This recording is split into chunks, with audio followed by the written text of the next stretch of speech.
शिवशस्त्र शौर्यगाथा अंतर्गत Victoria and Albert संग्रहालय London येथून आणलेल्या छत्रपती शिवाजी महाराजांच्या वाघनखांसह शिवकालीन शस्त्रांच्या प्रदर्शनाचे उद्घाटन मुख्यमंत्री एकनाथ शिंदे यांच्या हस्ते आज पार पडले। यावेळी छत्रपती शिवाजी महाराज संग्रहालयाचे उद्घाटन कोनशिला अनावरणाने करण्यात आले।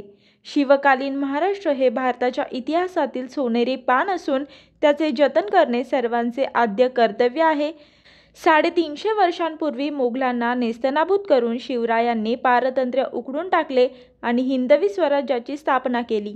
रयतेच्या भाजीच्या देठालाही हात लावू नये अशी आज्ञा करणारे छत्रपती शिवाजी महाराज हे खऱ्या अर्थाने रयतेचे राजे होते। त्यांच्या शूरतेचे वीरतेचे प्रतीक असलेली वाघनखे साताऱ्याच्या पवित्र भूमीत दाखल झाली असून हा महाराष्ट्रासाठीचा भाग्याचा दिवस आहे असं मुख्यमंत्री म्हणाले। उपमुख्यमंत्री देवेंद्र फडणवीस, उपमुख्यमंत्री अजित पवार, सांस्कृतिक कार्यमंत्री सुधीर मुनगंटीवार, पालकमंत्री शंभूराज देसाई आदी मान्यवर यावेळी उपस्थित होते। मी वर्षा काटेकर, योद्धा न्यूज, नवी मुंबई।